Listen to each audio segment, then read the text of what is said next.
Madam Clerk, if you can come down the roll, please. Chairwoman Bartlett. Here. Vice Chair Bates. Here. Director Alvado. Here. Director Baker. Here. Director Beal. Here. Director Crane. Here. Director Martinez. Director Murphy. Director Nelson. Here. Director Puckett. Here. Director Reardon. Here. Director Swain. Here. Director Shea. Yes. Director Spitzer. Director Spitzer. Here. Director Voight. Here. Ryan Chamberlain. Here. You have a quorum. Great, thank you.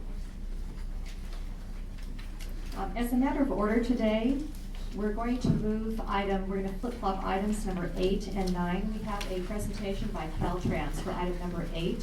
So that will be at the end of our agenda today. We'd like for all of the San Joaquin board members to be present for that.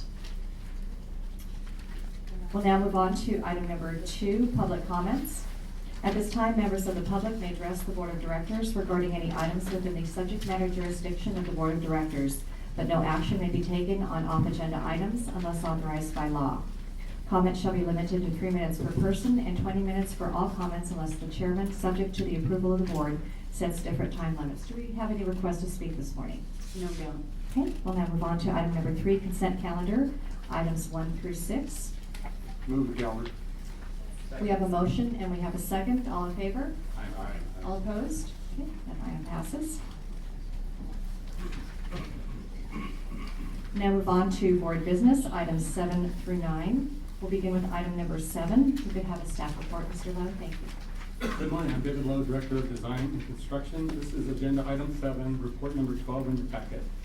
This item provides for 12 months of contract authorization for the Corridor Design Management Group, or CDMG.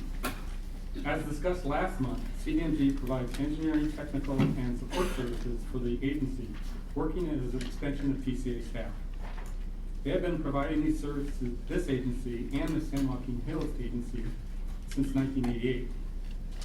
At the board's request of last month, we have updated the staff report to include 1, additional detail on the types of tasks performed or to be performed during the first quarter of fiscal year 14. You will find that information on Exhibit A of the staff report. We have also provided a list of typical ongoing activities performed by CDMG in Exhibit B.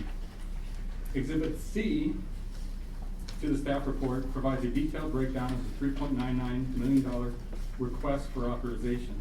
This matrix provides CDMG personnel classifications, manpower estimates, hourly rates, and subcontractors. For this project, the CDMG staff consists of 4 full-time and 10 part-time employees. These personnel are managed by our staff on an as-needed basis. If the work slows down or speeds up during the year, we adjust the staffing levels to match the workload. Over the past several years, we've used between 60 and 80% of our annual estimates on this project. The proposed authorization amount for CDMG is included in the approved budget, and staff recommends approval, and I'm available for questions.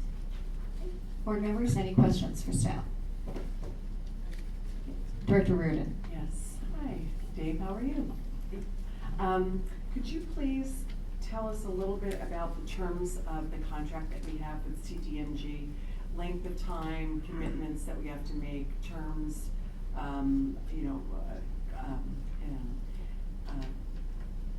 stopping the contract, ceasing the contract, that kind of thing. Could you just give us an overview of that, please? Typically, we have different task orders for each project, Okay. and we extend those task orders usually on an annual basis as we need additional authorization.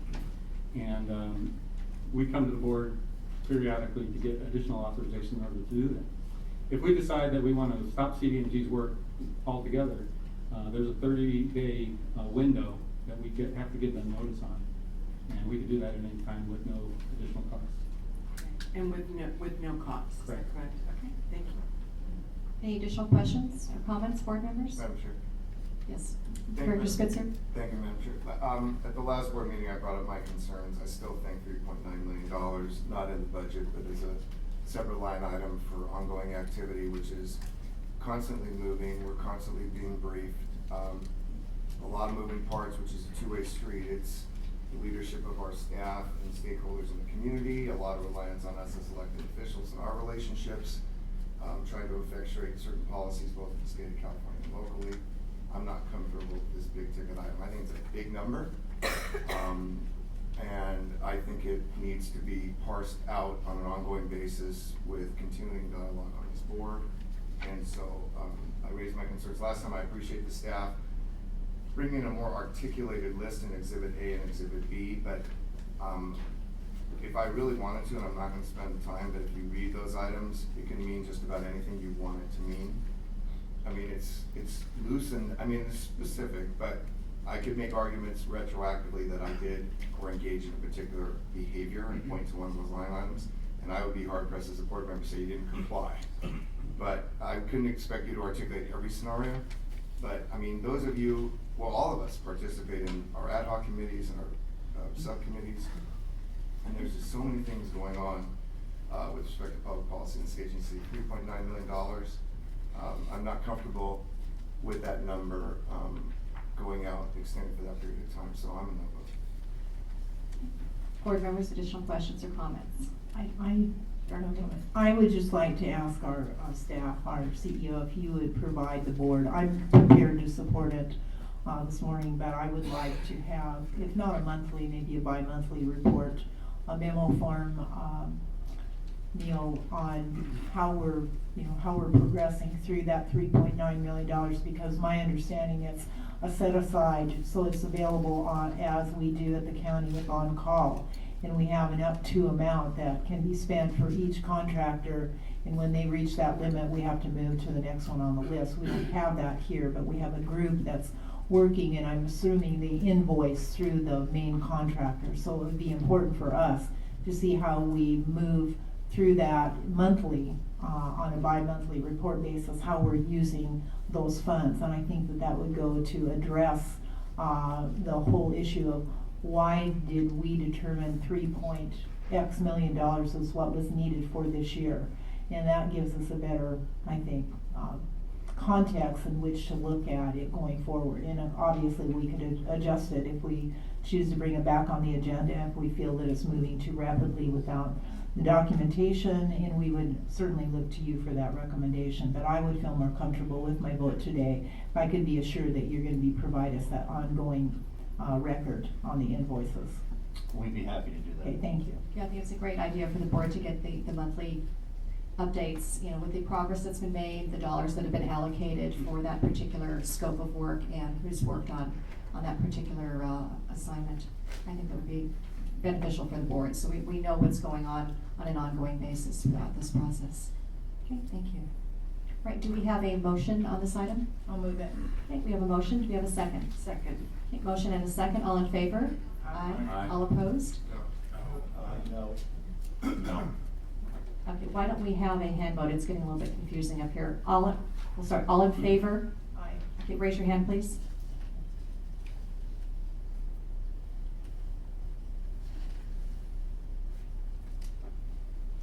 Okay, Kathleen, do you have everything recorded?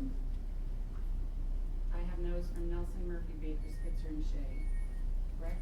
Okay, let's do a hand vote. On the nose, please raise your hands.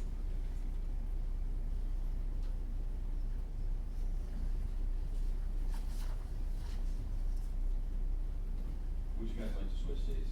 This was on the episode. I got it. Okay. Can you report the outcome, please, on the votes? I have 7 nays, and does this require a 2/3 vote, George?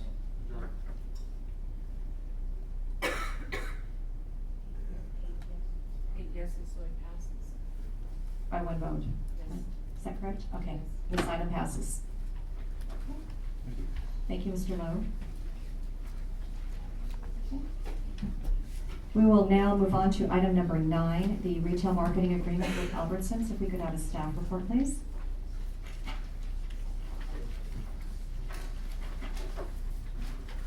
Good morning. My name is Patricia Bond, and I'm the operations analyst. And I'd like to present to you a marketing retail program with Albertsons and recommend that you move forward in the agreement approval. This is a transponder distribution program, It is outside of the TCA Service Center, and it will be located in the Albertsons retail store. I'd like to point to you several of the benefits, but one important one is to increase the toll road presence within an outside distribution venue. Let me move forward to show you about the customer experience. When the customer enters the Albertsons stores, they may purchase what we call a transponder package, and that will include what I have displayed on the following slide.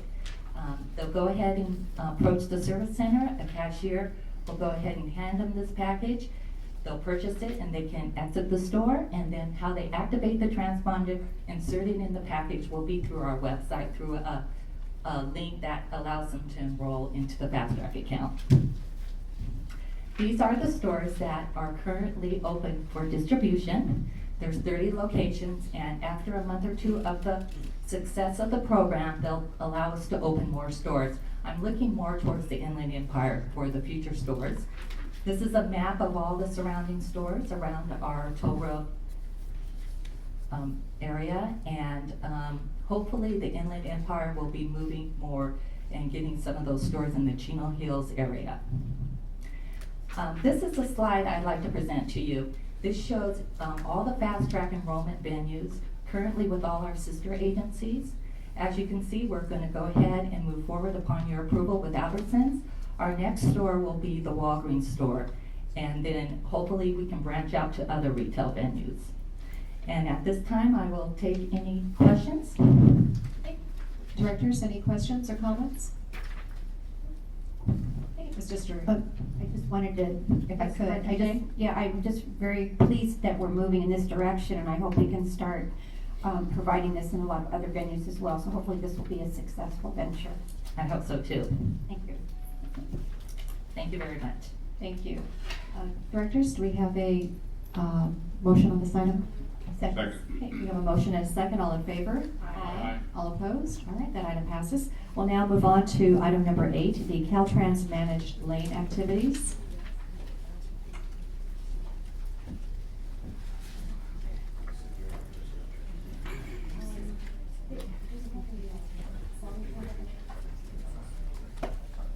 We'll hold just a moment. We want to make sure we have all of the San Joaquin board members that are available here today available to listen to this presentation. Okay, great. Good to get Mr. Cramen, thank you. Good morning, Madam Chair and members of the board. I'm Mike Cramen, Chief Engineer. For this item, Caltrans Managed Lanes Activities, this is an informational item. First, James Pinero, Deputy District Director for Operations and Maintenance at Caltrans District 12, will present an overview of the District 12 HOV degradation study. Secondly, we will briefly talk about the Orange County portion of the California High Occupancy Vehicle Lane Degradation Action Plan. And then, since the action plan discusses managed lanes as a possible strategy, we have a presentation on managed lanes, fundamentals, and opportunities. And then one additional piece of information that's being provided to you today is the Caltrans District 12 Managed Lanes Activities Report for 2013. With that, I'll turn it over to James. Thanks, Mike. Good morning. Thank you for having us here this morning. So what I'd like to talk to you about right now is the District 12 HOV degradation proposal for Orange County.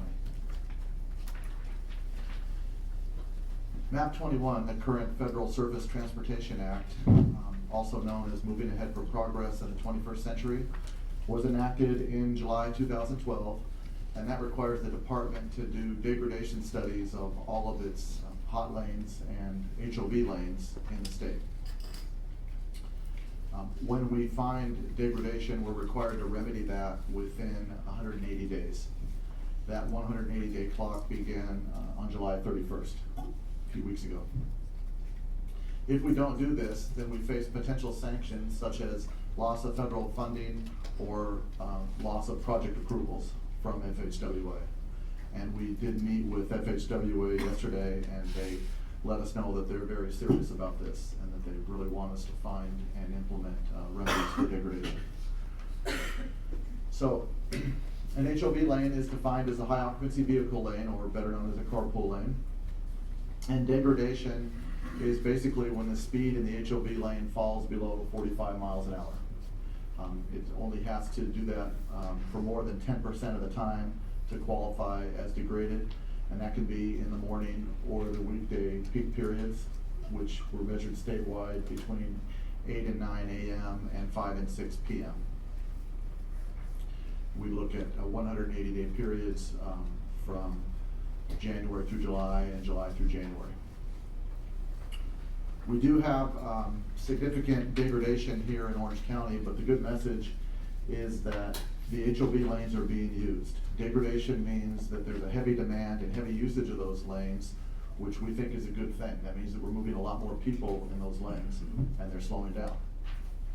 So what are the benefits of HOV lanes? Well, they save travel time and they improve trip reliability for people that use them, and it provides commuters in the general purpose lanes an alternative to travel. If they don't want to face congestion and be slowed down, then they have the choice of finding someone to carpool with and using that HOV lane. We think having that choice is a good thing. HOV lanes move more vehicles during peak congested conditions. A general purpose lane during congestion, during a peak period, carries between 900 and 1,400 vehicles in those lanes.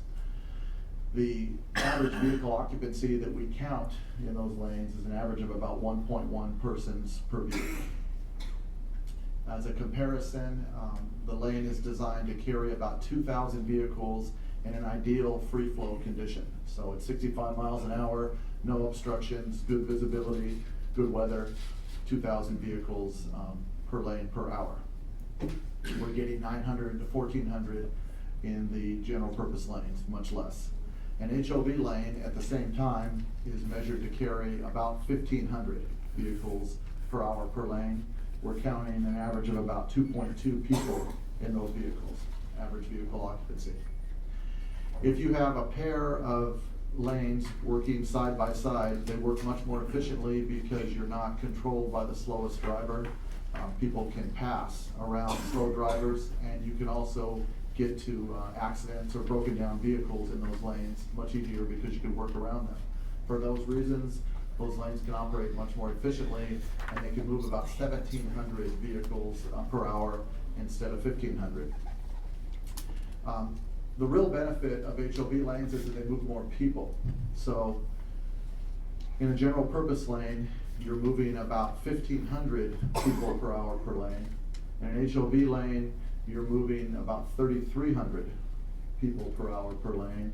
And if you have a 2-lane system, you could move up to 3,800 people per hour per lane. And that's only if you assume 2.2 people in the vehicle.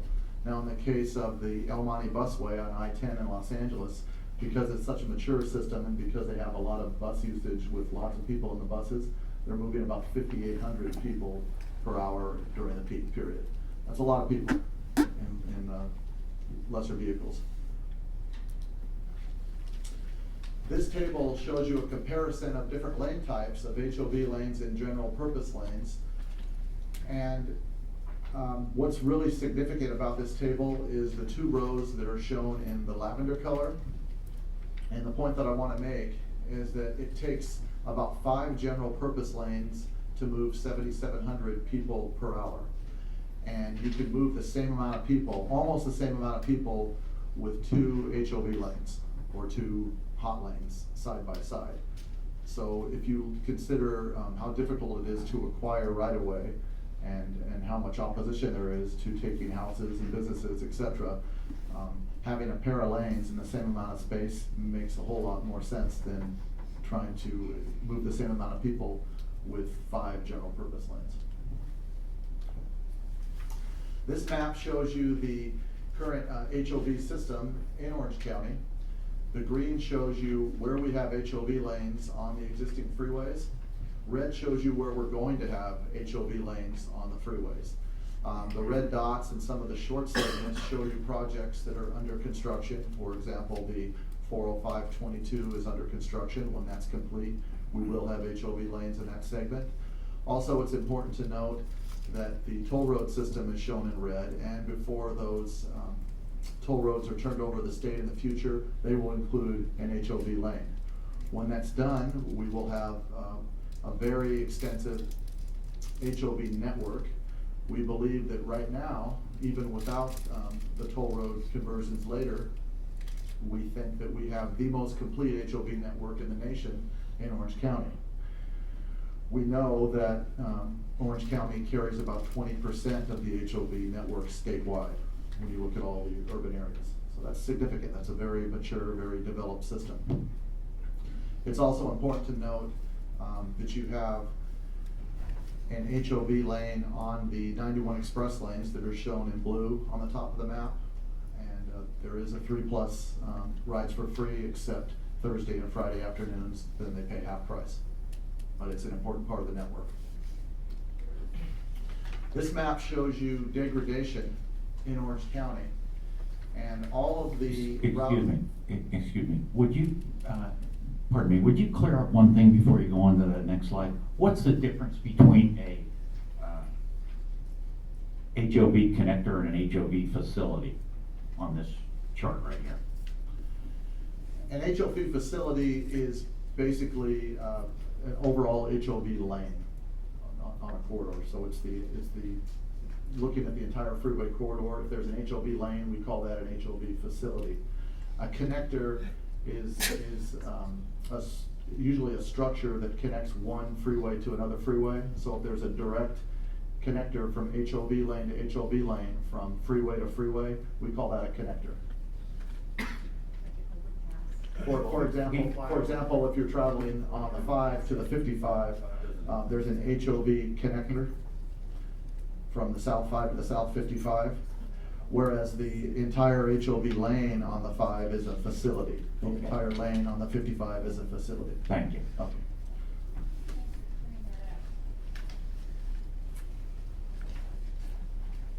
So this is a map that shows you degradation of HOV lanes in Orange County. All of the red segments are areas where we have degraded HOV lanes on our freeways. Now, to qualify for red, it only had to be degraded in the AM or the PM, not in both.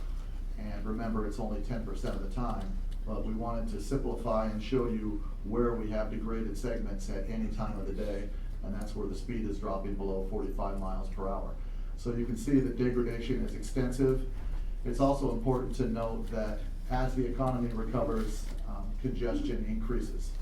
You have more goods and services moving, and more people are out on the system, you're going to have more degradation, you're going to have more congestion. So we do see ourselves moving in an increased state of degradation and congestion now. It's also important to note on the 91 express lanes, shown in green, that those lanes keep moving because they're priced to keep moving all the time. So with the exception of a backup that occurs at the county line eastbound on Friday afternoons, those lanes are always free flowing. Yes, Director Spitzer? Thank you. So let's contrast that for a minute. The methodology for the TCA is to maximize revenue. That was the agreement to go from a 1.3 bond indenture to 1.0 with Scantech, taking away the discretion of the San Joaquin Board at least to make toll policy unless they can find make certain findings to override that. Whereas the 91 is based on throughput. The pricing is congestion pricing. In other words, the price is raised to push people out essentially, so that whoever pays the most can ride in it, thereby ensuring a certain speed. I'm guessing 50 plus or whatever, there's a standard. So does Caltrans look at it that way, that we're using different models? TCA's is one model, which is revenue maximization, at least I don't know about the Foothill Eastern, but I know for sure on the San Joaquin it's revenue maximization. That was the deal we made with the bondholders. Whereas the 91 is maximum throughput. Do you understand my Yes, I see that, and I'd like to add to that, if I may, that we are trying to find solutions that will maximize people throughput. So move as many people as you can through the corridor during the peak periods. I mean, your point's well noted. Okay, but as a long-range policy, my question is what, if anything, is Is Caltrans looking then at that as a statewide issue about entities like the TCA that have to pay off bonds? And so revenue is obviously very important to that, as opposed to probably the greater public policy in a perfect world that you would put as many people through the corridor as you could while maintaining a product called speed. You know, we understand that there are commitments. There's obviously commitments to repay debt, and it's not our intent to interfere with those and disrupt that. However, for new lanes, for lanes that could be converted, for new managed lanes that could be implemented, we are looking for solutions that would, we're trying to look for solutions that would finance those or find funds that would pay for those outright. We're concerned about covering operational costs and maintenance costs of new facilities, but we're also looking at finding that mixture to maximize the number of people that we're pushing through the entire corridor. So we're looking at the new potential lanes, we're looking at all the general purpose lanes, and we're saying what solutions make the most sense to move as many people as we can through that entire cross section. Thank you, Madam Chair. Continue, please. Thanks. So to remedy this degradation, we looked at two types of solutions. We labeled them least effective solutions and most effective solutions. The least effective solutions help, but they don't really provide long-term solutions to addressing degradation. And we knew that looking at degradation in the HOV lanes really wasn't enough. That's really an incomplete view.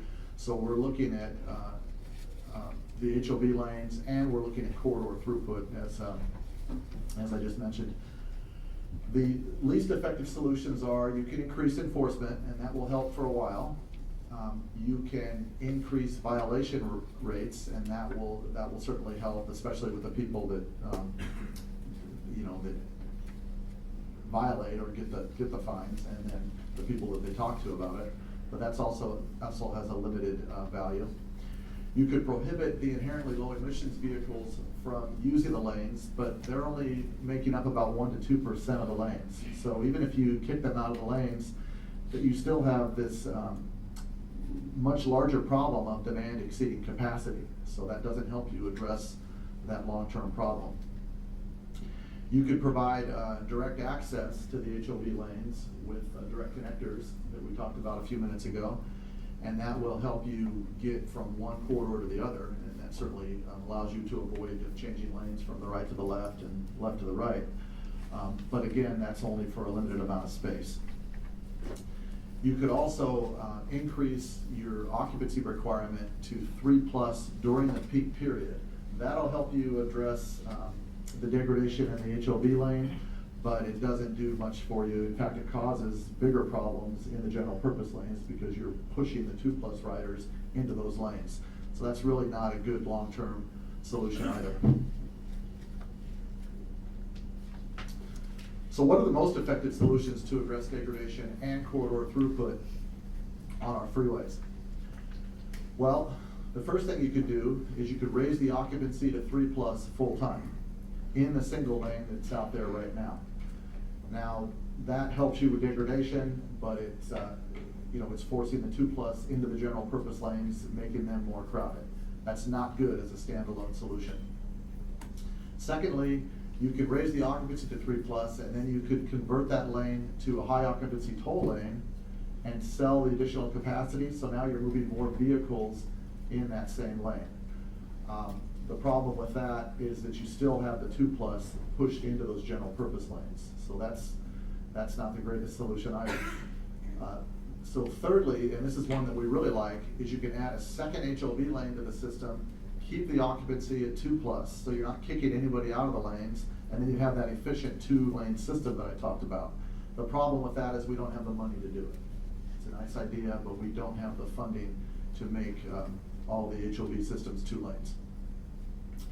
So because of that fiscal reality, that brings us to the fourth option, and that is to add a second HOV lane and convert the lane to hot. So now you have 2 lanes at 2+, nobody's been kicked out, and you're selling the additional capacity. So now you're running those lanes a lot more efficiently at 2+, but even that is not really fiscally feasible, at least based on the studies that we've seen to date.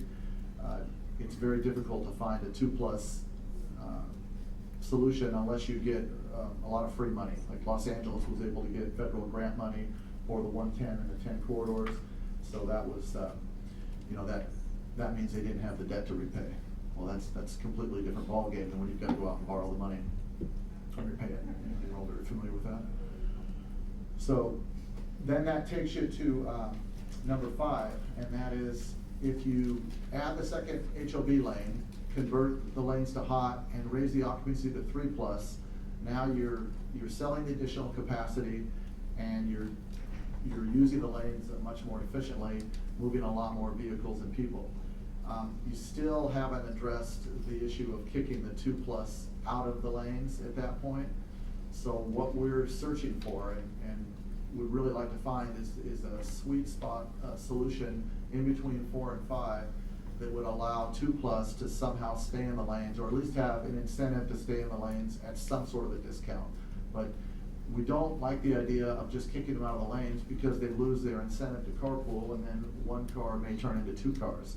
Now, this has got to be tested against the financial reality of borrowing money and having people be guaranteed that they're going to have revenue and that their investment is going to be solid. So we don't have a defined solution for that yet, but if we could find a solution, and it varies between corridor to corridor depending on demand and revenue projections, but if we could find a solution between 4 and 5, I think that would probably fit the best, considering all of our current public needs and public pushback.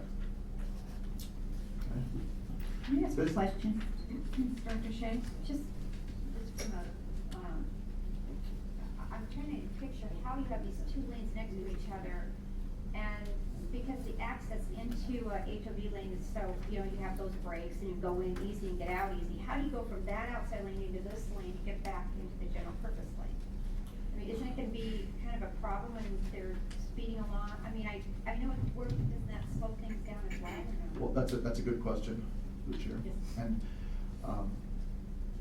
we have some freeways where we have direct HOV connectors in place. So where those are in place, you don't have to do that weaving to go back and forth. For the corridors where we don't have the direct connectors in place, that is going to be more of a challenge. And we are looking at ways to open up that access. We think that the technology is emerging and will be present in the next few years to allow us to have continuous access between the express lanes and the general purpose lanes, so that you're guaranteed to collect the revenue for people that move into the lane, but you also allow people to have more flexibility to get in and out where they want to. Do you understand my question? I mean, when you have 2 side-by-side HOV lanes, which we don't, but if you add an extra one, I'm talking about how do you get the traffic to smoothly go to the next lane and then to get out in that short period of time where you have those breaks? Yeah, what I think we can do in the near future is I think that we can make those continuous access so that you don't have the barrier between Oh, I see. between those Because lanes. that short period of time would be Yeah, difficult to cut over, and I think you could have a lot of accidents. Yeah, we think that the technology is developing, and we know that there's a project in the Bay Area that is proposing to do just that, have that continuous access, so you don't have to merge in and out in those short openings. One other thing, you're not discussing at all this heavy truck traffic that's on freeways, that you see them in the general purpose lanes, but they're not in the slow lane, they're in the second, third lane, and doesn't that contribute to a lot of the Yes, it does. problems that we have? Can't we Yeah, the more address that as well? The more that we can separate the truck traffic, keep them in the right lanes, and keep the smaller vehicles in the general purpose lanes, and separate the HOT traffic, the better. We do want to have that continuous access wherever we can, so that vehicles can get in and out of the express lanes or the managed lanes. But you're right. Ideally, if we could separate truck traffic from vehicle traffic, In one lane, I system think would that run. would help a lot. You didn't address it, so I didn't know if you Yeah, did the analysis of that. It's a significant consideration, separating the truck traffic and keeping them off to the right. So this table shows you pros and cons. Madam Chair, Hold on. I'm sorry, one more question. Director Baker? Item number 3, adding a second HOV lane, are you talking about in that making the far left, single lane now an HOV lane? Are you talking about, a lot of our freeways have 4 lanes and then an HOV lane. Are you talking about taking one of those, lanes and making that an HOV lane, so now we have 3 and 2? No. Has that been investigated or No, thought about? that's a great question, through the chair. We cannot, we are prohibited from converting a general purpose lane to an HOV lane. That's against the law currently for us to do that. We can't do that. And we're not proposing to do that. What we're talking about is leaving the 4 general purpose lanes in place and then having 2 HOV lanes. So it'd be, instead of 4 plus 1, it'd be 4 plus 2. Thank you. So this table shows you pros and cons of the 5 solutions that I described. I'm not gonna go through that because I think that, you probably understand, you probably get the gist of how the different solutions compare, unless someone has a specific question or they wanna go over. Directors, any specific questions on this item? On the screen? Yes, Director Olivano? Just a point of clarification that was clarified by me, or for me, by Director Bates. When you talk about a hot lane, you're talking about one single rider or driver paying a toll and then that being considered a hot vehicle. The acronym. Just so everybody, I don't know if everyone understands that concept, but I didn't quite understand that. Okay, thank you. The acronym HOT stands for High Occupancy Toll. So if you have the required number of riders to be an HOV, you can use the lane, whether it's 2 or 3. And if you're a single occupant and you want to pay a toll, then you can use it. So you have the high occupancy people and then you have the toll people. So we just combine the 2 together and call it HOT. Thank you for that question. Director Bates? James, I've had this conversation a lot with you, but for the record, I want to clarify degradation as the federal government sees it. Is it throughput, or is it air quality, or is it both?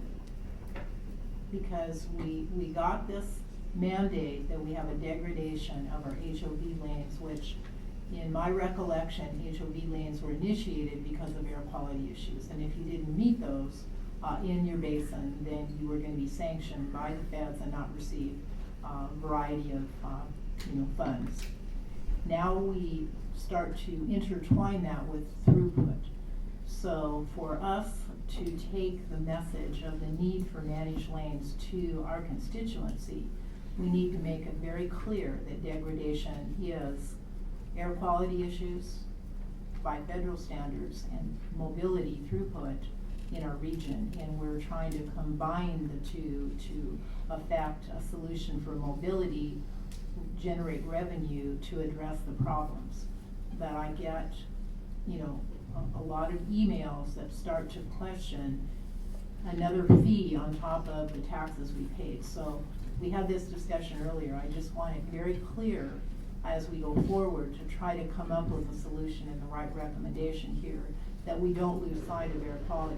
It is the common denominator, fundamentally what I understand the federal government looks at, or the federal highways. And if that's not the case, we need to understand that now, and that they're more concerned with, the mobility, the throughput, than they are the air quality, because there's rules that we live with on, for example, we have our 241 in the local transportation plan, the regional transportation plan, because it's part of what's required in our region as a mitigation for air quality. And when we start to get these concepts kind of mixed up, it's very hard for us as elected officials to translate that to our constituency. So define degradation from the federal point of view. Okay. So degradation looks at speed, and it looks at the speed in the HOV lane and whether or not that speed drops below the 45 miles per hour threshold. The speed is important because, as you said, the speed affects air quality. Most of your engines that burn gasoline emit the minimal amount of emissions pollutants between 45 and 60 miles an hour. So the speed's important from the air quality perspective. The speed is also important from the throughput perspective because you're moving more vehicles and more people at those ideal speeds. So that's where you get the nexus. That's where the nexus is. The speed is the common nexus between air quality and vehicle throughput. Okay, great. Director Crane? When you talked about the HOT lane and a person, a single driver who's willing to pay the extra amount to go to the HOT lane, how does the cop differentiate the person who's by themselves and the people who are carpooling? Because he's gonna pull that person over. Yeah, there's a switchable transponder technology that's available now, and you place that switch on the number of occupants you have in the vehicle. If an officer observes that you have a number of persons in the vehicle that's different than what you switched, then you could be subject to being ticketed. Right now, it's still based on a visual observation.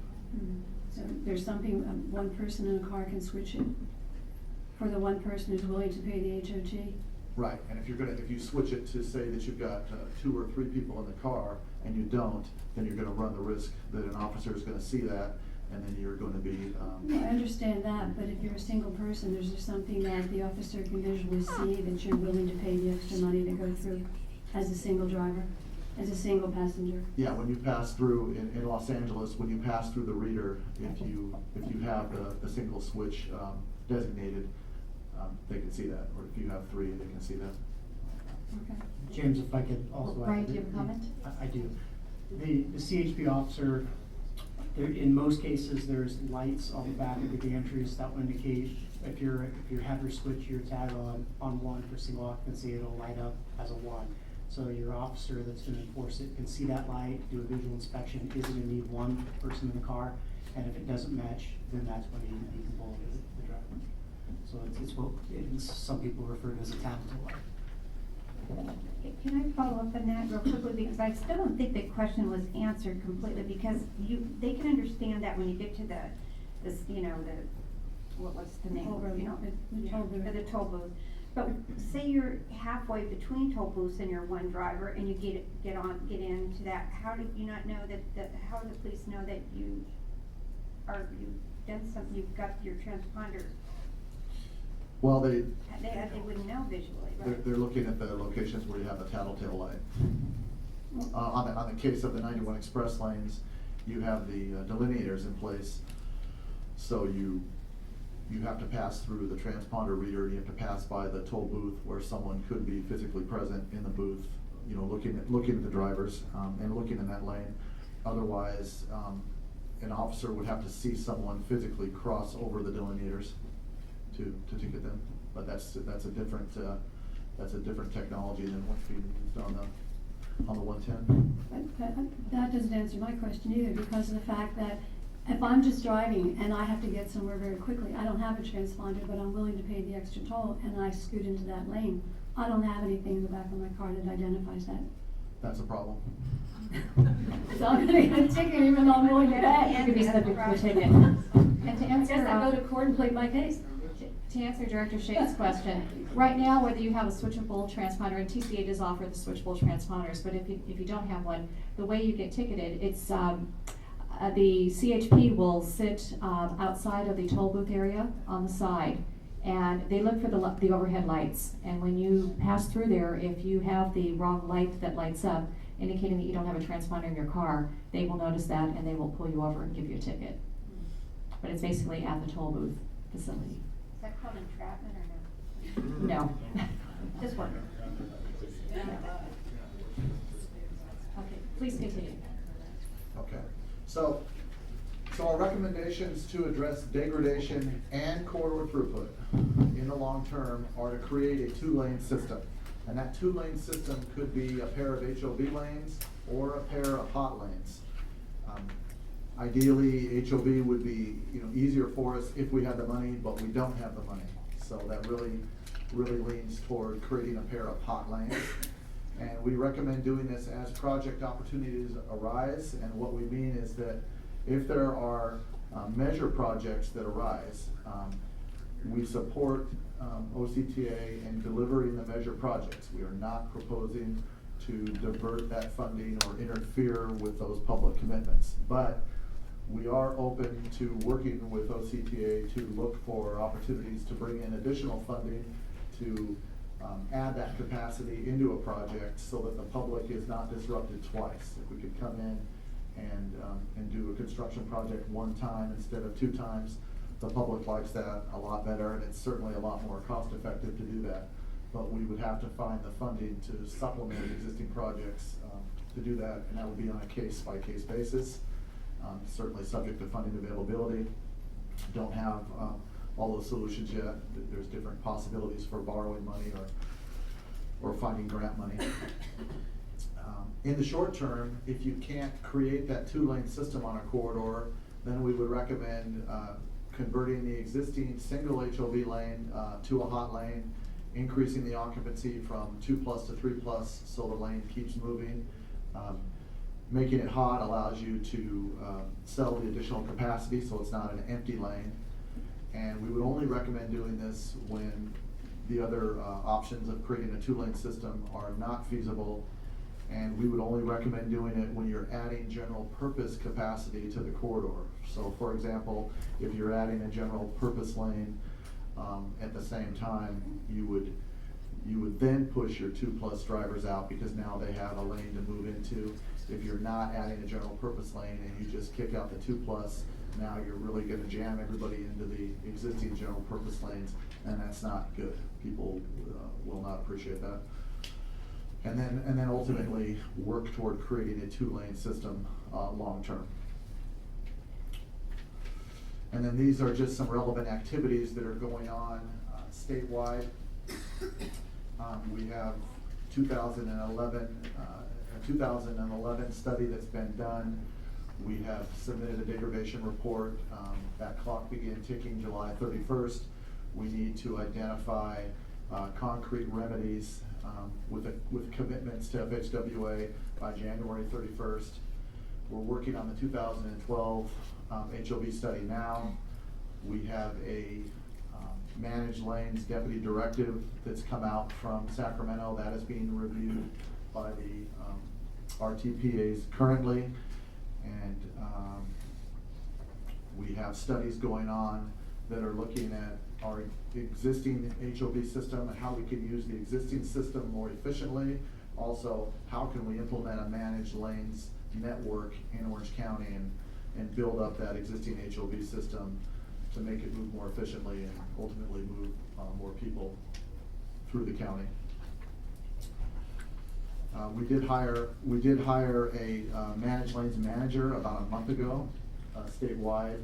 That's a very important move by the department.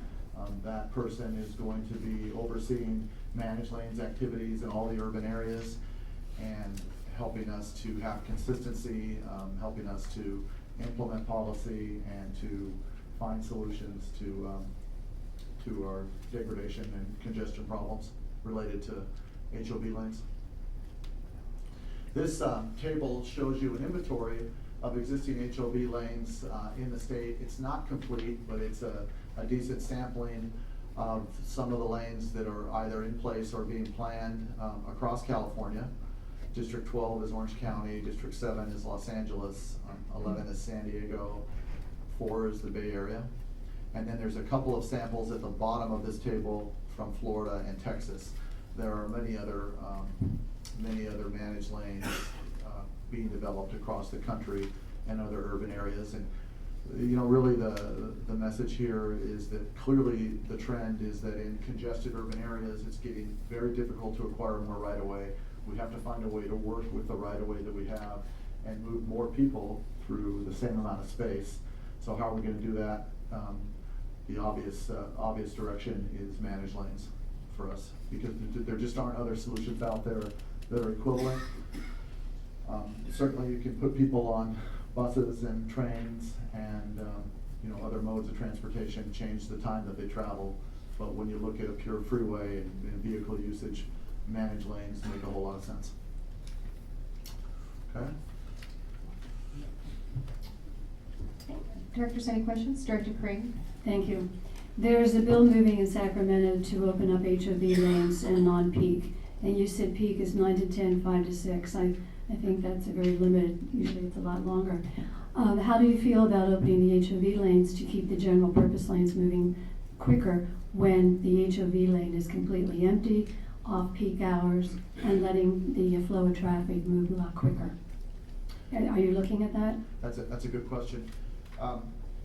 Well, two things. One, the 2 hours that I mentioned, they were hours that were picked for performing the degradation study so that we would have consistency for the study purposes only from district to district. The actual peak period, as opposed to that study hour, is more along the lines of 4 hours in the morning and 4 hours in the afternoon. So in most of your urban areas, it's somewhere between 5 and 9 a.m. and 3 and 7 p.m., plus or minus.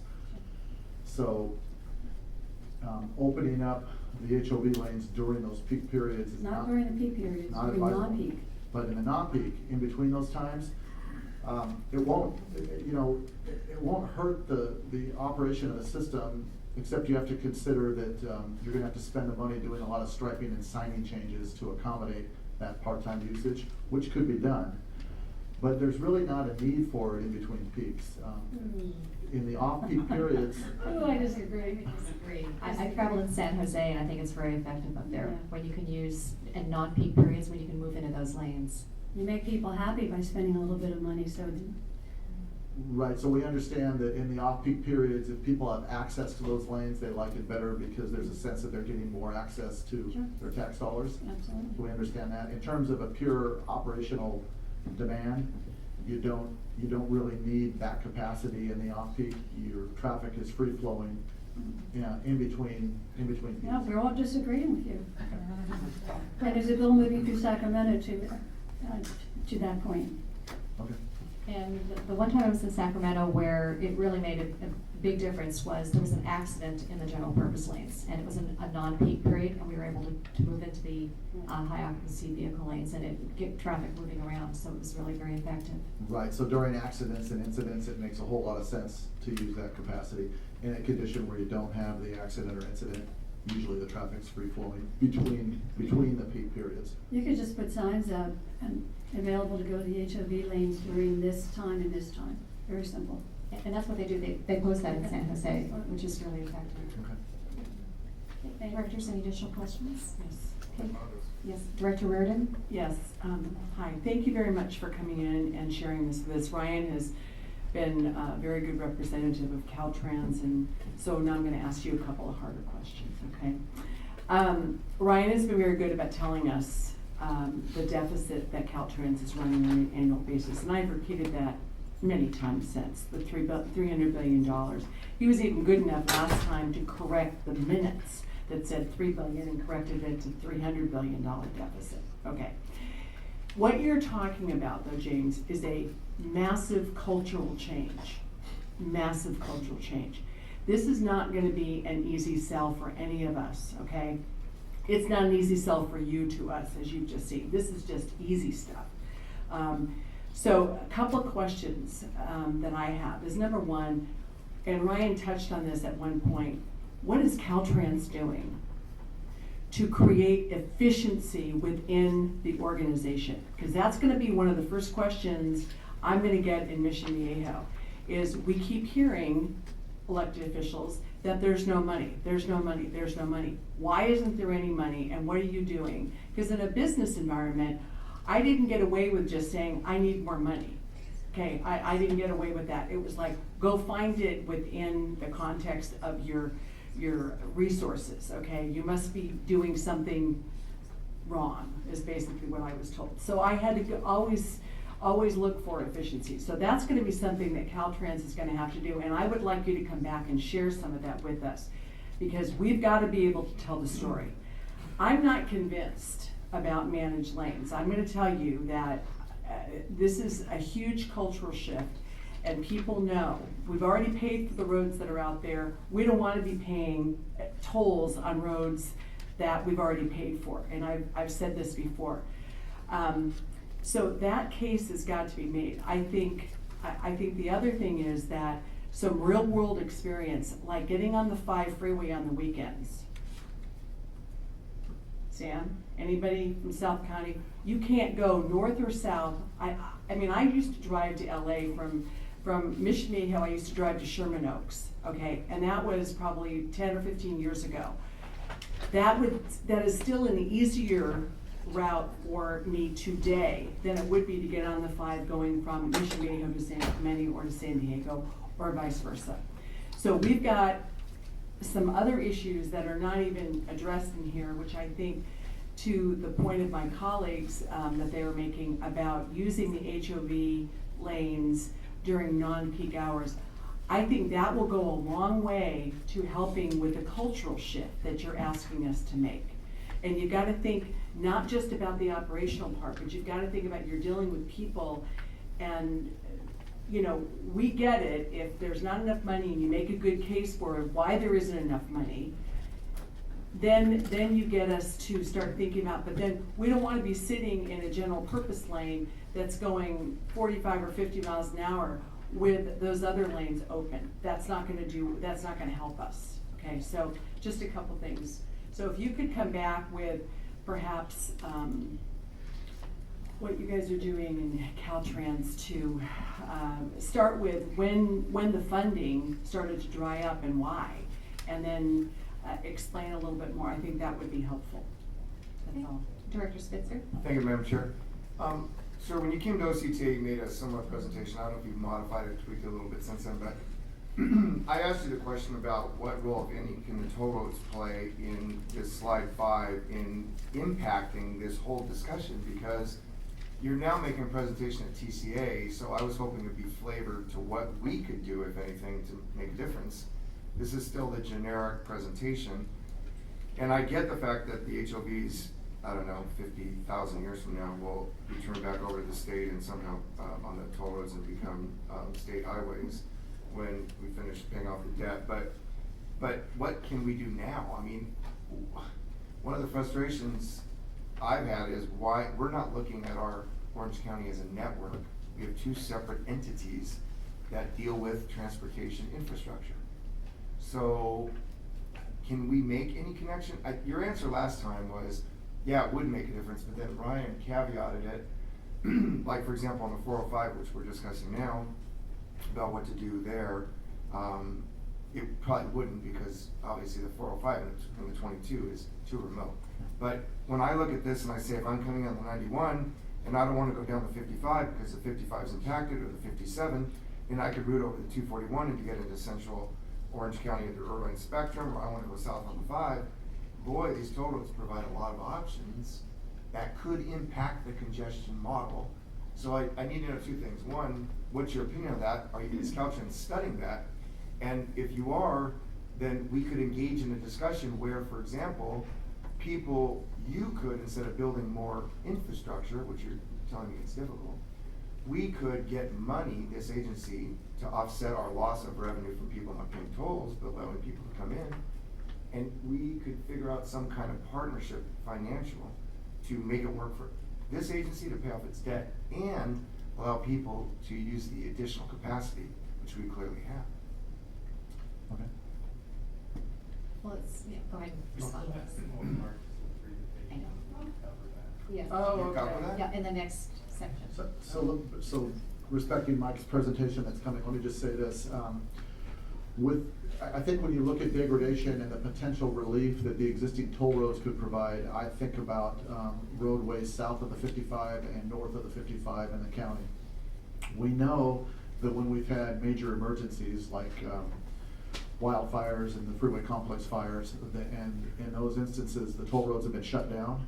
And when they're completely shut down, we see severe impacts to Route 91, Route 55, I-5 between the 55 and Ortega Highway, and Route 405 parallel to the 73. There are instances where when those routes are closed, there's definitely a big difference there. So that tells us that if we can find a way to effectively divert traffic over to those corridors I just mentioned, it would help us with congestion on the freeways.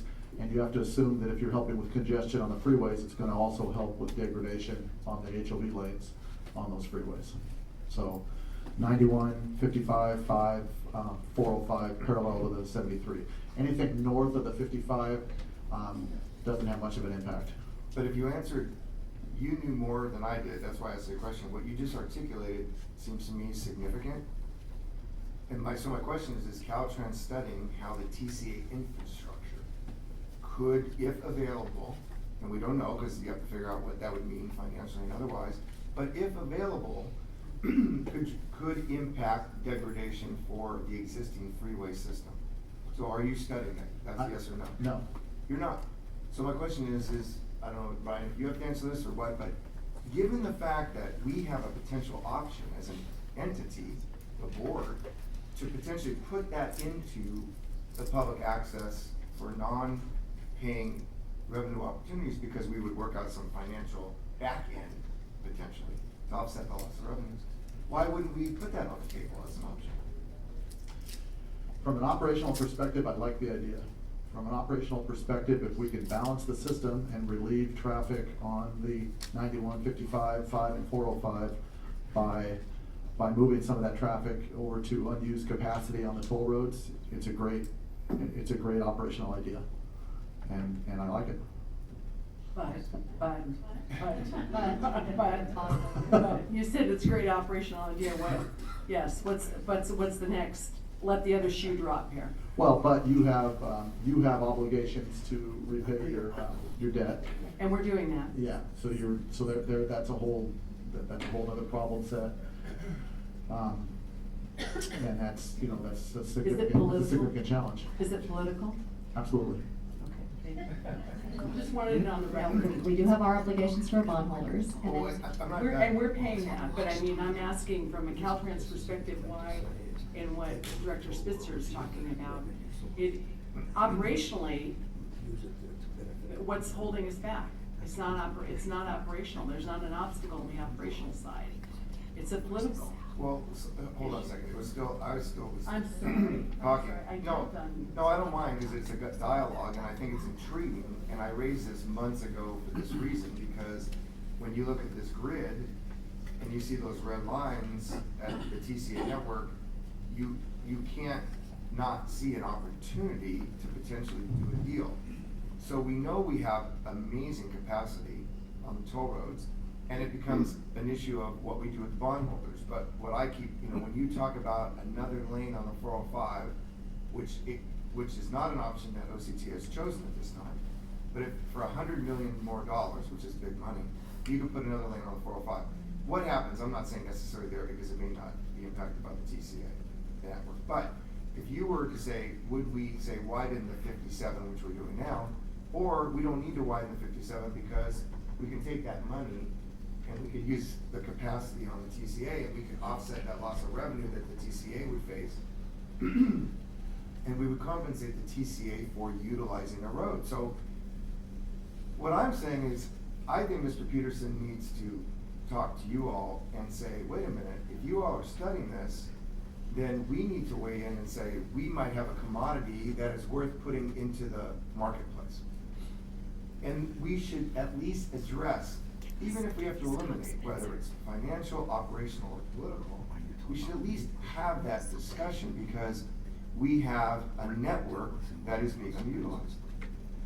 And so I never understood, which is why I asked you this question 3 or 4 months ago when you came to OCTA, if it would make a difference. And you answered in the affirmative now, and you've confirmed your answer again today.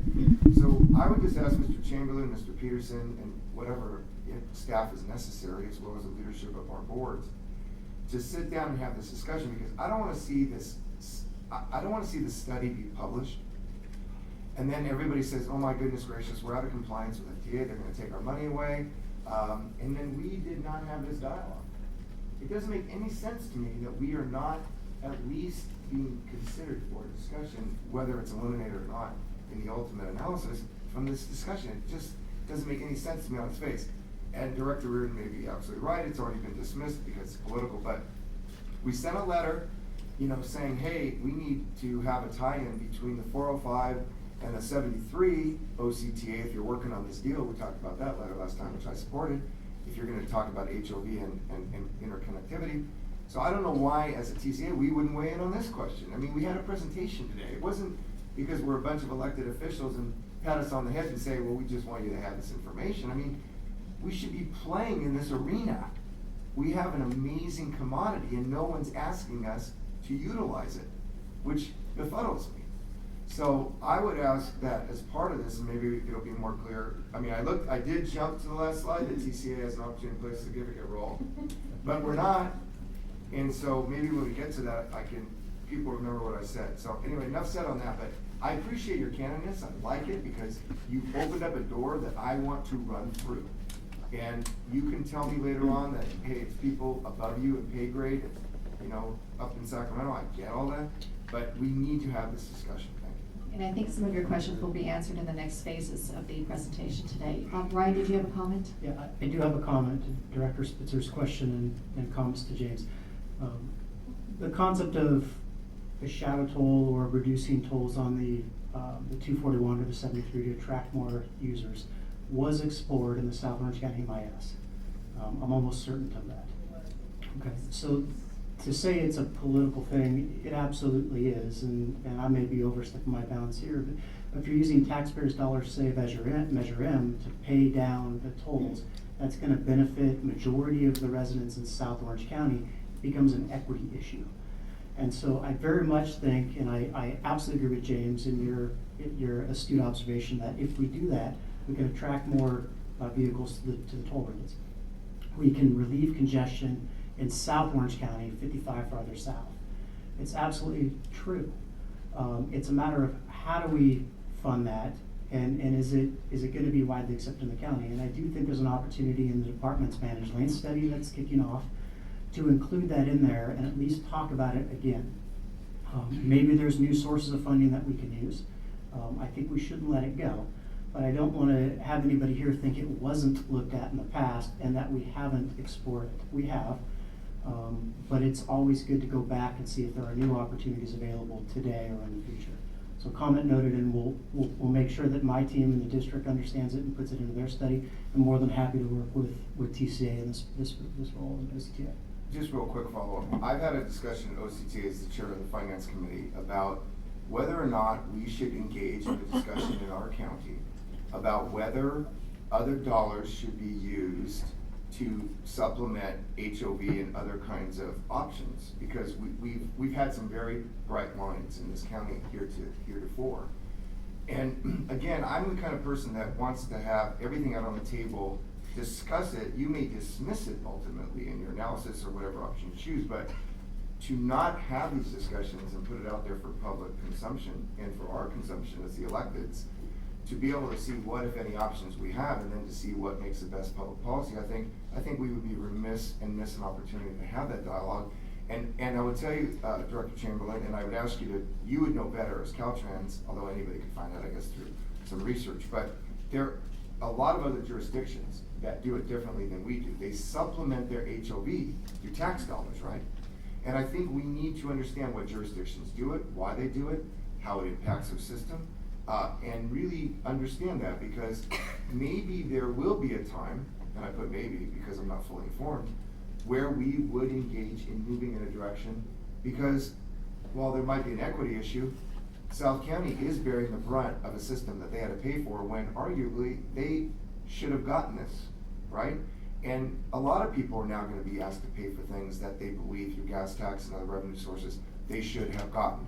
But there is a new reality about transportation and throughput, and if you're going to live in this area, along with a lot of other people who want to live in this area, we live here because of what it offers to us, and as a result of that, the fact that we all want to live here, we deal with congestion. So I appreciate this opening of this opportunity, and I would just say, let's explore it.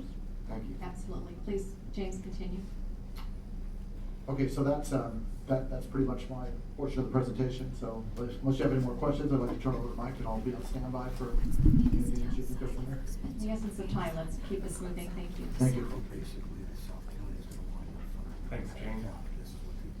So one of the items that's in your package of information is the Caltrans HOV Degradation District 12 Action Plan.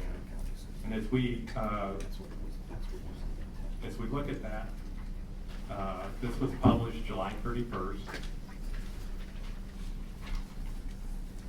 Okay, and so this gets a little bit of a more detailed, depicted in red of the degraded HOV segments in the county.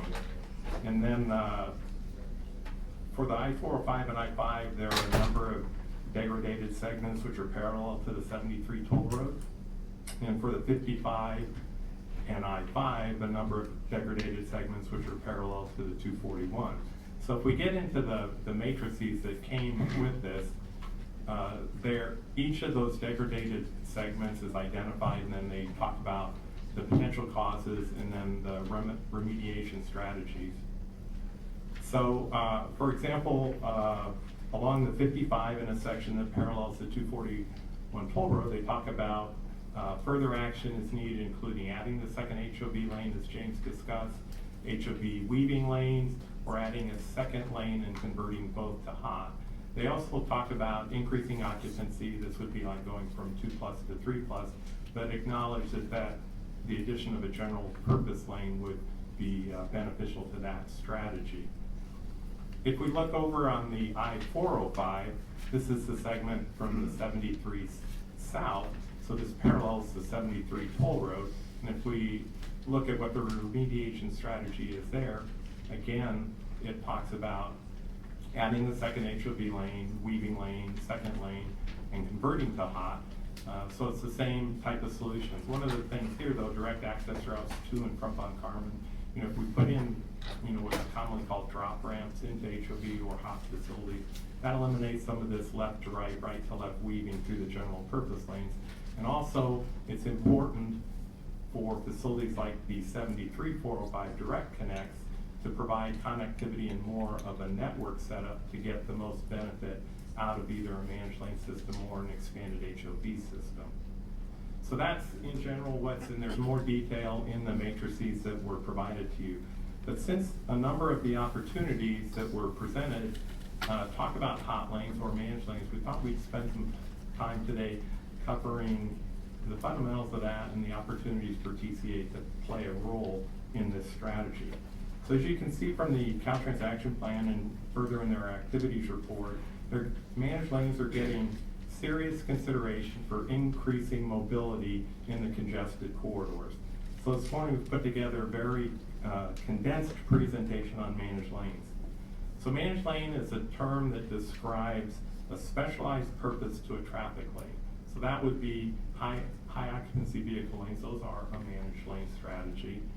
Express lanes like the 91 Express, or hot lanes as we've heard described this morning. It also could be bus-only lanes, reversible lanes, truck-only lanes as are being proposed on I-710 from the ports of LA and Long Beach up to SR 60. So there's a lot. Managed lane is a very broad term.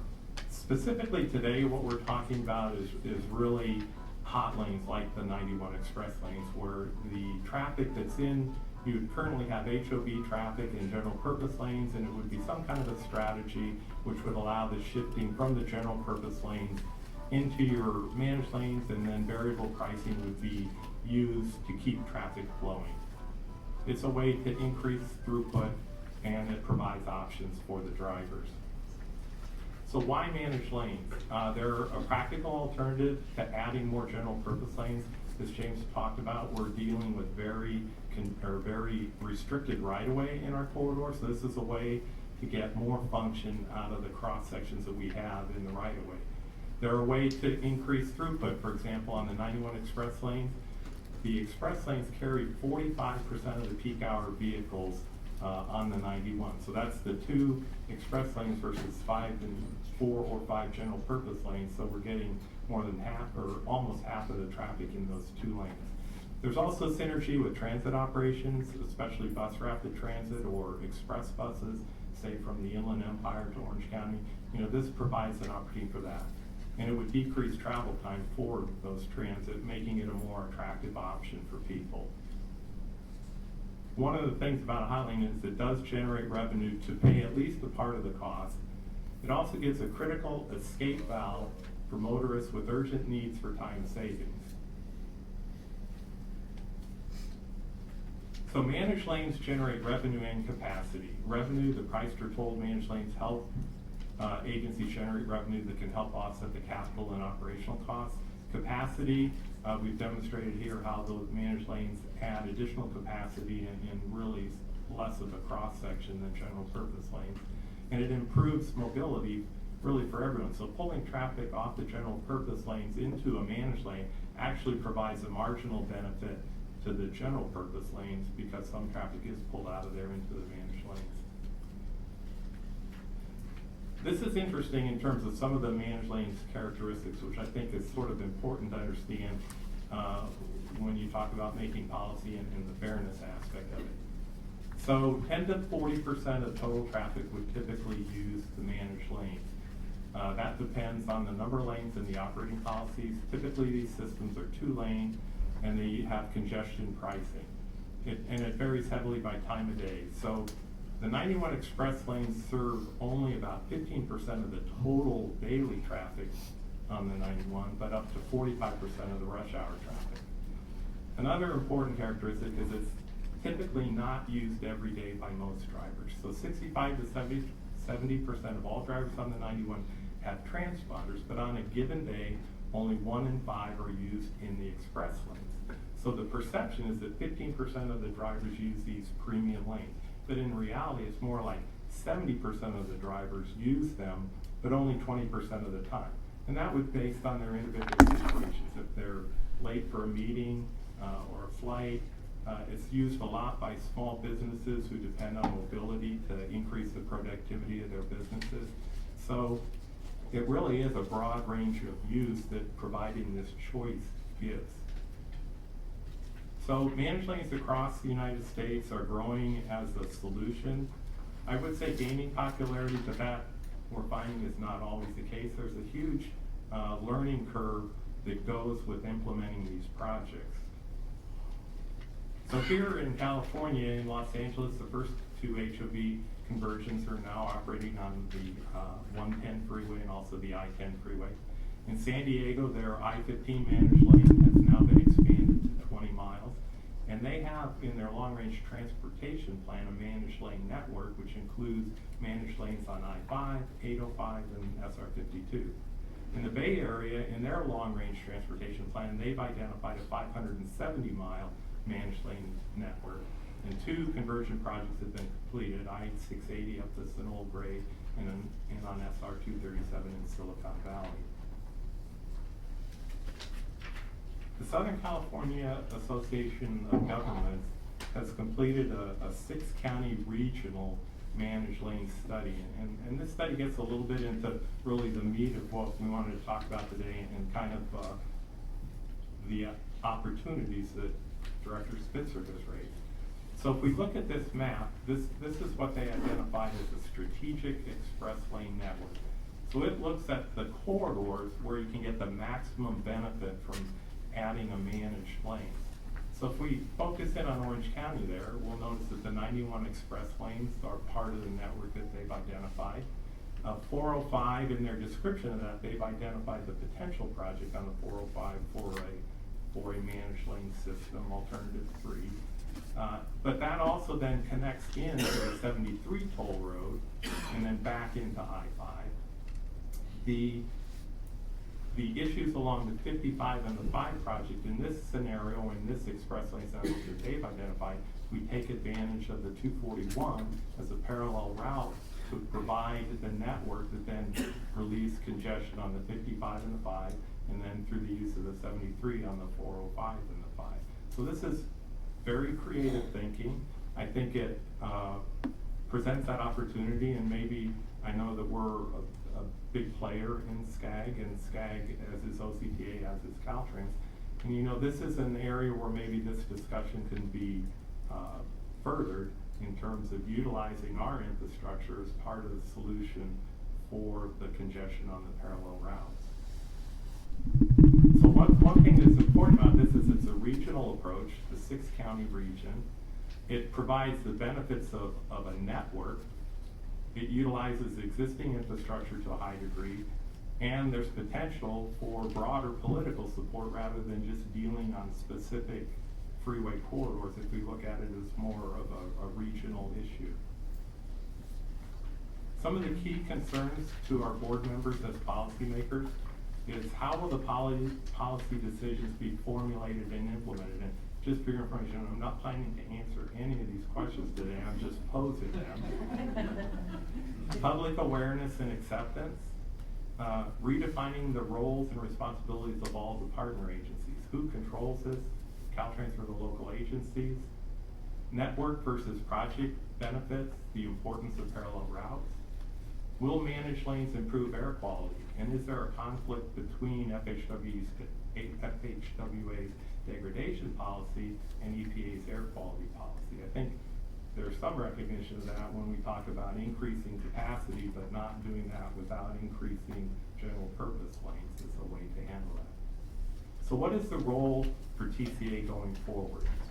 TCA knows how to build revenue generating infrastructure without taxpayer dollars.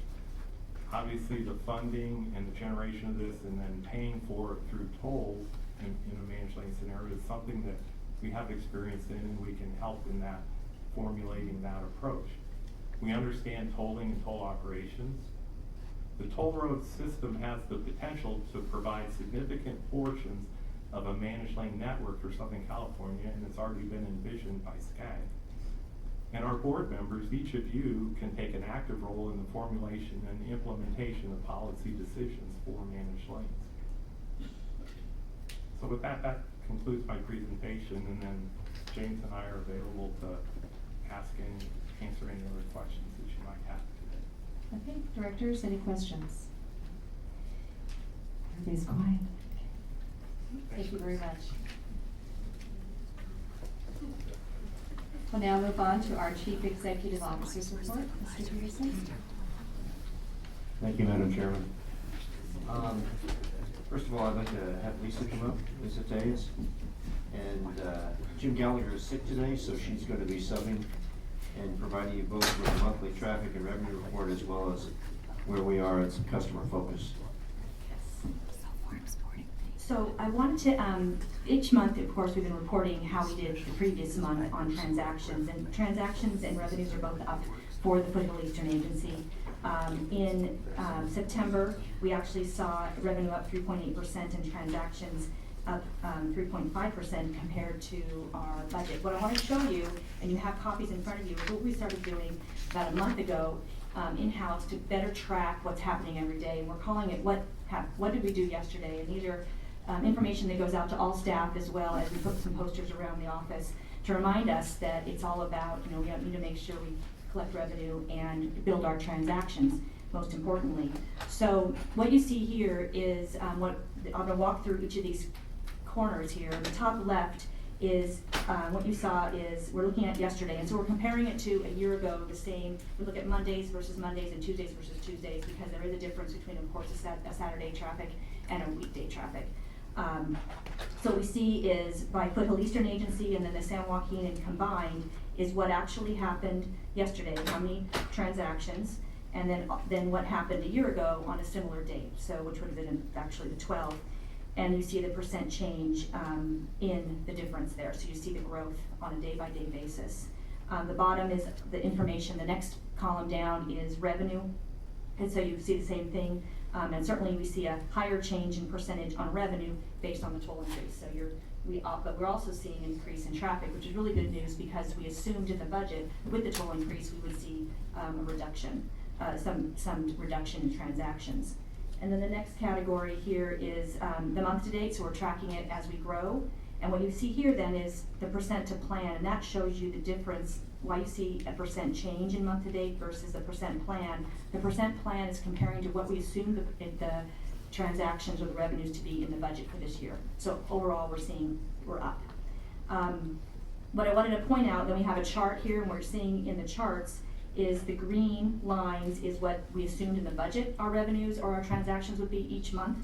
The blue is last year, what we had in the transaction revenue, and the red you're seeing is what we actually did. So we're actually doing really what you can see physically, we're doing higher in both transactions and revenues. And then the column on the right, if you go to the right where it says Fast Track signups, we're also tracking our sign up for Fast Track every day. So we can actually show you how many people, yesterday, 207 people actually signed up for a Fast Track account. A year ago on a similar date is 147, so we're seeing more. We have set a goal in this case of being 20% above what our growth rate was last year is our goal. So that is what you see in the green line below in the purple box. That green line is showing you 20% above last year, and our goal is to beat that. If you look at the line, it stops in December, and that is because in January we'll be offering the all electronic tolling, different options for accounts, and we're in the process right now of setting those goals. And so we expect to see a different type of goal structure based on all the new account types that are going to be available for all electronic tolling. And so we'll be implementing those goals into this plan. So we're looking at this every day, and certainly it's about, and I'll transition into the next presentation if you have any questions about this, but we are going to be putting on the agenda each month a customer focus update. And what we want to do is talk about the change and an adjustment. Not really, I mean, we always have had customers, we've always talked about customer service, but we're looking at it agency-wide. How many, at everything, every department, what are we doing today? What did we do yesterday? What are we doing today to build ridership and revenue? And so today we're going to give a presentation about our kickoff of our marketing campaign. Other topics are going to be customer service, signage, new communication tools we'll be introducing, partnerships, as well as sales, talking about how we can actually do more of a sales product with our Fast Track and our accounts. So with that, I'm going to turn, if any questions about this. Directors, any questions? Brian? Yeah. You have data that shows how many new accounts.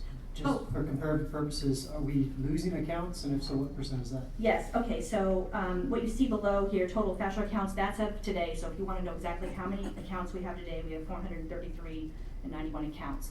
There are always ebbs and flows. We net grow every month, but people close their accounts because they've moved.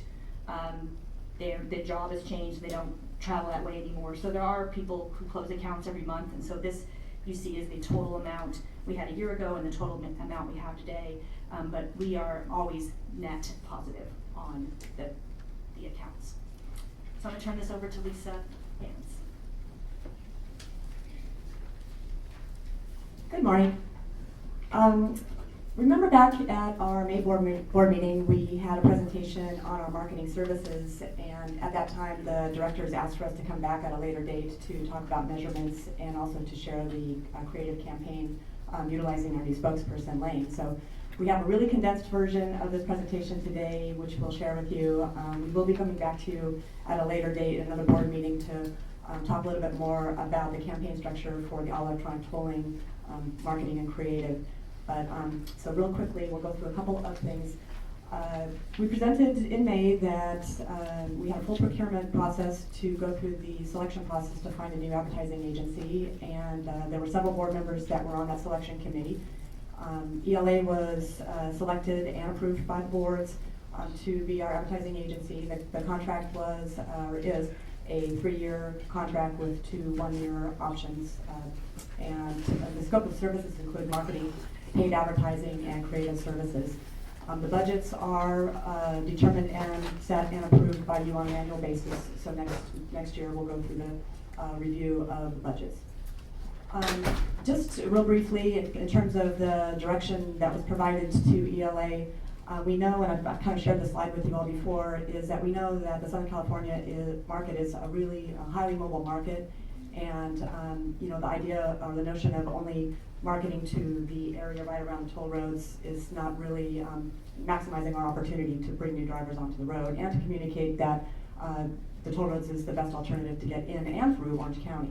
So our strategy continues with what I call a bullseye media or marketing plan, in that, you know, we have a core market that we need to target to. Those are the people that are going to be a little bit more close in to actually be able to use the roads, but our media and marketing efforts concentrically go out to reach the LA market as well as the Inland Empire market.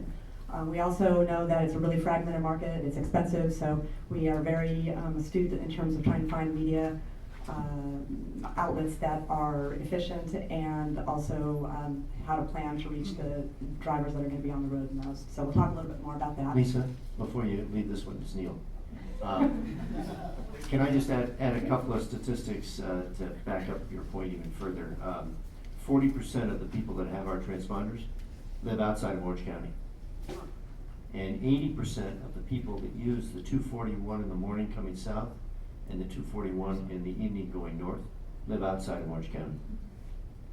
So we are regional lifelines. We're not Orange County roads. We're regional lifelines. So just backing up your point with the stats. Great. So another important, I'm not trying to get too detailed in terms of the marketing efforts, but we do have consumers have a ladder of engagement, or most companies, marketing companies, do this ladder of engagement in order to really drive consumer engagement on the products. So this ladder of engagement starts with broad awareness, and this can be targeted to non-users as well as our current fast track users, because they need to, driving the roads is a choice every day. So there is a ladder of engagement in all the marketing efforts that we're doing, from awareness into driving the road 3 times a day. So our efforts are going to be working towards making sure that each of the different users in their different purchase cycles are addressed. The next part of this is the goals. Lisa already shared that information, but we do look at the efforts that we're doing and look at the revenue transactions and also the number of accounts that we're growing. A couple of the promotions that we did last fiscal year, we tested in terms of trying to drive new accounts, and we're going to continue with that, which ELA will share in just a minute. And then the other success measures, along with the revenue transactions and account growth, are really specific to the type of promotion or the type of marketing effort that we do. So this is just a list of the certain things that we could potentially do. We could potentially do all of these at one promotion, but we're looking at media performance. We're looking at website traffic. We're using third-party diagnostics to see how our performance is going against our website, and measuring against industry standards, industry benchmarks with other things like online banner ads and various things like that. And then the plan ongoing is to optimize that so that we're really being efficient in our efforts. And then obviously promotion testing based on the number, whatever that promotion is, whatever the goals are. So with that, I would like to turn it over to Andre Philippe. He's the CEO of ELA Advertising, and he'll share some of the creative and the direction that we're now moving forward with Lane. Thank you for having me here today. So, let me go to the next slide. So when we came on board about a couple months ago, one of the biggest problems that we had was to figure out this, like what we call this cluster of information, right? So there's pay-as-you-go, there's license plate tolling, all electronic tolling, there's fast track, there's 241, there's a lot of information that we need to kind of sift through. So our kind of platform was a spokesperson. So if you look at, for example, some of these images, obviously, you know, there's not even logos on these, but you can kind of recognize who these people are. So we kind of came to the table with literally, and Lisa wanted me to bring this here today, this famous slab of concrete. I don't know if everybody can see this here. But we said, you know, how do we bring life to these roads? You know, we know we can do, you know, people, you know, driving down the roads with a, you know, nice Orange County backdrop and like big chunky text on there and say, hey, all electronic tolling is coming or whatever. So, but we felt like, you know, my job and our job as an agency was to bring the concrete roads to life. And we wanted for people to connect with somebody. And so we had this idea of a spokesperson. And the benefit really is that it really brings it to life. So it allows our consumers to really naturally connect with something rather than just this idea of a road. And so it also gives us the ability to really evolve our campaign. So as we evolve as a company, as an organization, as our roads evolve, so with the story of Lane, our spokesperson. And it's really versatile across all mediums. So we can go from online to radio to video. And like I said, it really brings it to life. So what we're doing right now is the media mix that we've decided to go with, along with the team here, is online, radio, social, and mobile. And so what I'm going to show you in a little bit is kind of some examples. But you know, the whole first phase here, and really it's been 1 month that we started, has really been to introduce the spokesperson. So hey, here's Lane, here she is.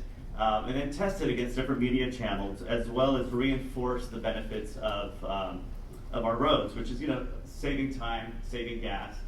And so what I'd like to do now is also introduce you guys to Lane, who is our spokesperson, who's here today. And she's going to explain to you a little bit about kind of her position and her role here. Hi everyone. This is definitely my first time in a room like this, so I think I'm watching everyone like I should put my hands here and talk into this, but hi to you guys too. So I am Lane, and I am so excited to be a part of this whole project here. I think that it's actually a really smart way to, give people the information that might otherwise be unrelatable, and do it in a way that's fun and maybe even a little bit engaging, hopefully. Lane is supposed to be your smart friend, your friend that has the answers, the information, tips, maybe even a little bit of statistics, and at the same time, hopefully will be someone that you want to listen to, look at, maybe even is a little bit comedic here and there, just overall engaging, because words sometimes on a billboard aren't necessarily engaging enough, I guess. So to do that, we decided that we were going to have, I guess they decided and I helped hopefully, radio and video, a couple photo shoots. I know a lot of these have already been launched. As Lane, I've already been recognized and approached with a couple ads that people have seen with really, really great responses. And I know that even just yesterday, my mother called me and said I was listening to the most interesting radio commercial, and the facts were so detailed, and I thought, wow, this really applies to me, and I turned it up, and then after about the third sentence, I realized it was you. And I'm like, that's a testament to a good ad that you didn't realize you were listening to your daughter for about 20 seconds. That's great. So I guess right now you guys are going to get a chance to look at some of the media and some of the actual, maybe hear some of the audio that we've done. So I will turn it back over to Andre. Thank you. Thank you, Lane. Okay, so I'll give you guys a little bit, some examples here. So these are some banner ads we were on Pandora, some different media channels. We're online, geographically through out Southern California. Also, on the next slide, you'll see. Can you play that? We have a few.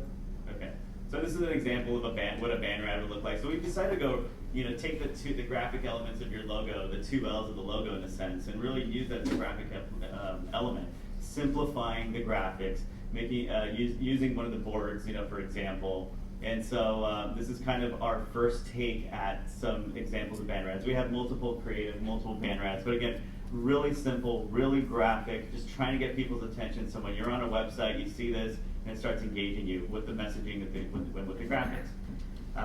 Also, we did radio, and radio was throughout Orange County and LA. We had 18 stations, and Riverside we had 10 stations. They were between high traffic times, which is AM and PM drives, 5 a.m. to 10 a.m. and 3 p.m. to 8 p.m. And so what we're going to do now is we're actually going to play for you an example of one of the radio spots. I used to be stuck on the freeway too. Then I heard I was wasting 61 hours a year in traffic. That's like missing one family dinner a week. Now I use Fast Track on the toll roads of Orange County and put a stop to the stop and go. Visit thetollroads.com to get started today. So that's an example of Natasha Lane in one of our radio spots that was on the air, as well as on Pandora as well. And the Pandora has supporting digital banner ads. And again, these are all trackable. Going to kind of our media summary of what we've done in the last month. We had online banners, like we said. The impressions that we delivered were 5.3 million impressions. We hit our industry standard benchmark, which is 0.08%. So the total clicks to the website in the past month was 6,508. Our streaming radio and online banners impressions were 613,000. Again, we met our industry benchmark standards at 1.2%, and we delivered 6,660 clicks to the website. And then traditional radio impressions was 2 million, and number of spots that we aired was 282. And this really was this initial month was to get her out there, to get people to understand who she is. The great thing is what we're doing now, starting September, which we just started, is really to start engaging and turn it into a conversion campaign. So the first part was let people know she's there, let them get associated to Lane and what we're doing, because this is all a whole new thing for everybody. And now we're going into our conversion campaign, which we'll show you, which is a $30 promo app. So what we're doing is you have a great mobile app, and we're encouraging users to sign up using the promo app, and we're giving them $30 of free tools to do it. And the way we're tracking this, obviously, our performance is through our Fast Track signups. And to give you kind of a feel of how it's performed, so we took the data between September 3rd and 9th, so that's 6 days. So in 6 days, this campaign has delivered a little over 200 Fast Track signups. And we're running this campaign for 3 months. So we're really definitely on a great path to delivering, more increased fast track signups. So just to kind of give you a sample of this Provo app and how it kind of sounds and looks, like this is an example of what a banner ad looks like.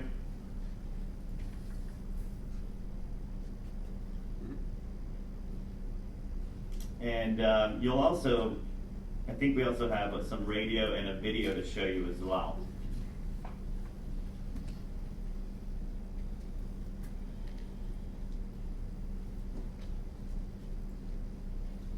So this is a video that we shot of Lane. So this is going to be online and living on YouTube and our website. So we're going to be driving traffic to this. Hey SoCal drivers, I'm Lane. Did you know there's a free Toll Roads mobile app? You can sign up for Fast Track right here on the app. And did you know you'll get $30 in free tolls? So you can try out the Orange County toll roads for free. That's a big deal. The Toll Roads app puts my Fast Track account in the palm of my hand. Fast and easy. So when you're ready to put a stop to the stop and go, take the toll roads for a test drive. Now through November 30th, get $30 in free tolls when you open a new Fast Track account with the mobile app. Use promo code MOBILE30 and get moving. Okay. Thank you. Yeah, and with the wardrobe too, it was all thought out, to make sure, have her in that orange and the yellow and kind of resonate this, like as she was saying, this smart friend, and that's really what we're going for. So she's not really talking down to the audience, but really communicating with them, and so she becomes part of the community, and now we have something to hang our hats on and associate with the toll roads versus just this idea of a road, which is this slab of concrete. Now we're going to associate it to her. So that's, and I think there's one more slide. Hey SoCal drivers, the toll roads are quicker and more connected than ever with the new Toll Roads mobile app. Use it to open a new Fast Track account with promo code MOBILE30 and you'll get $30 in free tolls. That's $30 with promo code MOBILE30, now through November 30th. Hey SoCal drivers, ready to explore the open roads of Orange County? Download the Toll Roads mobile app, open a new Fast Track account, and get $30 in free tolls to test drive the toll roads. That's $30. Use promo code MOBILE30. That's promo code MOBILE30, now through November 30th. So an example of some more radio again, and the great thing is that's actually Natasha Lane's voice, and she has a very distinctive voice that, when you're listening to Pandora radio, it kind of catches your attention. And this is, and again, some other ways that we're bringing Lane to life. Yeah.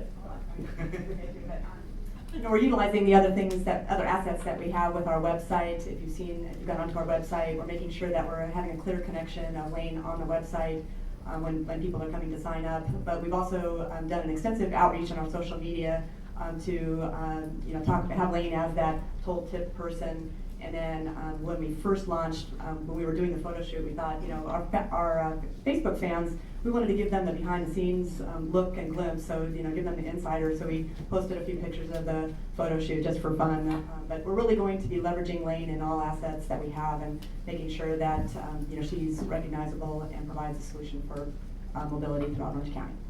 So with that, we're open for questions. I know it's been a long meeting, but we'd be happy to address anything. Through the chair. Great presentation, thank you. We're excited about the new direction we're taking from a marketing perspective. Any I questions, just want directors? to comment. I think this is an excellent choice of Lane, because when you talked about Lane, I was thinking of Lane Kiffin. Much better Lane. Much better Lane. Directors, any additional comments, questions? Chair. Yes, Director Boyd. Your firm is the name of the company and where you're out of? ELA Advertising, we're out of Irvine. Out of Irvine, Yes. Orange County based. Correct. Great, thank Yes. you. You're doing a great job. That's good. Thank you. And Irvine based as well, so they're very close to us, just around the corner. Madam Chair. Yes, Director Crink. Thank you. I thought it was excellent too. I used to be in marketing, so the constant repetition of 30, 30, 30, 30, and it ends November 30th. Yes. Very clever. Thank you. Thank you very much. Do we have anything additional for the Chief Executive Officer's report? So we'll move on to Director's reports. We have one item. We're going to be implementing a joint environmental ad hoc. The concept is to identify opportunities to improve and enhance open space areas and wildlife connectivity adjacent to the toll roads and surrounding areas.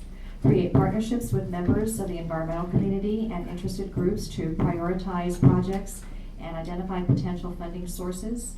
Environmental groups and interested parties would be invited to attend, as well as Michael O'Connell, Executive Director of the Irvine Ranch Conservancy. The ad hoc will be an 8-member committee, 4 from the Foothill Eastern Board and 4 from the San Joaquin Board. So if any of the Foothill Eastern Board members are interested in joining this environmental ad hoc, please let me know, send me an email, or just let me know after the meeting.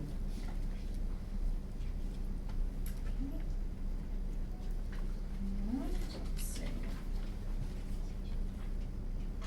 Okay, do we have a need for a closed session today? No, Madam Chair. Great, thank you. And before we adjourn, I would just like to mention that we have, as an ongoing, on an ongoing basis now, we'll be recognizing a TCA employee and a contract employee of the month. So at the beginning of the San Joaquin board meeting today, we'll have recognition for both one TCA employee and one contract employee. So stay tuned. And with that, we shall be adjourned to our next regularly scheduled meeting for the Foothill Eastern Board of Directors, which will be held on October the 10th. We stand adjourned. Thank you.